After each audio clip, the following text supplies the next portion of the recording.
जो जेल में हैं उनकी फैमिली से मिलना या सूबे के एक वज़ीर आला से मिलना, जो फैमिली को चले मुलाकात का, आपको नहीं लगता कि मुलाकात करवा देनी चाहिए? एक सियासी वर्कर होने के नाते आबद शीर अली साहब क्या जवाब देंगे? मेरे वालिद मुशर्रफ के दौर में जेल में रहे, हफ्ते में एक मरतबा मिलने की इजाज़त होती थी, वो भी आधे घंटे के लिए। नवाज शरीफ साहब इमरान खान के दौर के अंदर जेल के अंदर थे, लिस्ट जाती थी, हफ्ते के बाद वो 15-20 लोगों को मिलने की लिस्ट के मुताबिक होती थी। इधर फैमिली को नहीं मिलने दिया जा रहा, इस पे क्या? नहीं, हफ्ते के बाद जो एक स्केड्यूल है मिलने का वो मिलना चाहिए। इलेक्शन में अक्सर ऐसा ही टर्न आउट या इस पर कुछ ज़्यादा टर्न आउट था, क्या वजह है? लोग वोट देने क्यों नहीं निकले? टर्न आउट बिल्कुल ठीक था। मेरे हल्के में 1 लाख वोट पड़ा। हमारी लीडरशिप को जेलों के अंदर डाला, हमारे साथ जुल्म और ज़्यादती की। इमरान खान को सेटिंग करके वो पनामा पे लेकर शुरू करके अकामा पे लेकर आए और नवाज शरीफ को डिस्क्वालीफाई कर दिया। अस्सलाम वालेकुम नाज़रीन, मैं हूं आपका मेज़बान अली तारिक और आप देख रहे हैं कैपिटल टीवी। पाकिस्तान मुस्लिम लीग नून के रहनुमा आबद शीर अली साहब हमारे साथ मौजूद हैं। आबद शीर अली साहब, सबसे पहले तो ये बताइएगा, फैसलाबाद में इलेक्शन हुआ है और नून लीग ने बड़ी वहाँ पर सीटें जीती हैं। आपकी जो मुखालिफ जमात है वो फिर वही इल्ज़ाम के धांधली हुई है और फॉर्म 45 और ये सब चीज़ें, क्या कहेंगे? पहले आप ज़रा ये बताइएगा, जो इलेक्शन जीते हैं उस पर क्या कहेंगे?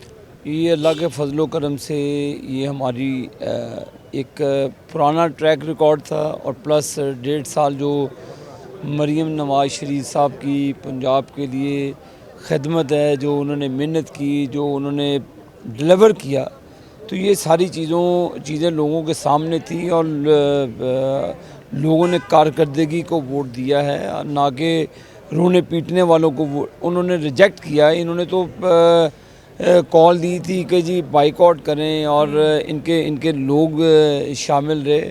तो मैं अल्लाह का शुक्र अदा कर दूँगा, बहुत सारे लोग जो उधर चले गए थे वो दोबारा हमारी सफ़ों में हमारे साथ आकर मिले हैं, तो वो कारकर्दगी की बुनियाद पर आए हैं। तो ये अब सारी ज़िंदगी इंशाल्लाह रोते रहेंगे, तो हम काम करते रहेंगे। शेर साहब, ये बताइएगा कि टर्न आउट इस ज़िमनी इलेक्शन में खासा कम रहा है, इसको आप कैसे देखते हैं? ये बाइकाट का वजह से थी या फिर आपको लगता है कि ज़िमनी इलेक्शन में अक्सर ऐसा ही टर्न आउट या इस पर कुछ ज़्यादा टर्न आउट था? क्या वजह है, लोग वोट देने क्यों नहीं निकले? टर्न आउट बिल्कुल ठीक था। मेरे हल्के में 1 लाख वोट पड़ा है। दोनों नीचे से MP, एक राना अहमद शहरियार साहब, दूसरे मियां ताहिर जमील साहब थे। एक ने 51,000 वोट लिया, एक ने 49,000 लिया वोट। और कैसा टर्न आउट होता है?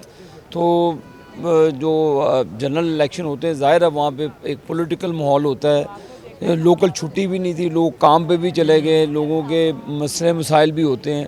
यहाँ तो लोकल हॉलीडेज़ हो तो फिर आप टर्न आउट की बात करें, ज़ाहिर है जो लोगों के मसले मसाइल है, काम पर जाना, लोगों की अपनी मजदूरी करने जाना, तो ये इशू था। इसकी वजह से थोड़ा सा लो टर्न आउट रहा है, लेकिन अल्हम्दुलिल्लाह मेरे हल्के में 1 लाख से ऊपर वोट पड़ा है। दोनों MP हजरात मेरी NA के नीचे आते हैं, तो अल्हम्दुलिल्लाह 1,02,000 वोट वहाँ पे पड़ा है। तो मियां मोहम्मद नवाज शरीफ साहब ने कुछ बड़े अरसे बाद जो है वो सामने आए, उन्होंने गुफ्तगू भी की और उन्होंने ये भी कहा कि इमरान खान जो थे वो तो थे ही गलत, लेकिन जो उनको लाने वाले थे वो भी गलत थे। ये जो बात उन्होंने की, इसके बाद बड़े चर्चे हुए कि जो नवाज शरीफ साहब बात करते हैं लोग उनको फॉलो भी करते हैं, उनको पसंद, जो नून लीग के अंदर सबसे ज़्यादा मोहब्बत लोग करते हैं मियां नवाज शरीफ साहब से करते हैं। जो उनका ये बयान था, इसको कैसे आप देखते हैं सर? देखिए जी, उनका बयानिया बड़ा क्लियर है। जिस तरह 2018 में रिग्ड किया गया इलेक्शन,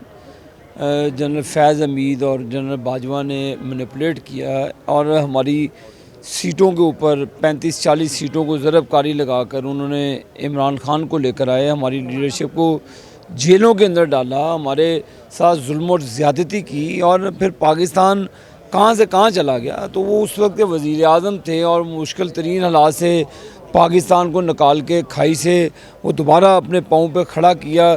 फिर उनको एक अदालत के ज़रिए, एक सो कॉल्ड जजेस के ज़रिए उनको डिस्क्वालीफाई किया गया और जजेस की भी कारनामा सामने आया कि उन्होंने किस तरह कि ये इमरान खान को सेटिंग करके वो पनामा पे लेकर शुरू करके अकामा पे लेकर आए और नवाज शरीफ को डिस्क्वालीफाई कर दिया।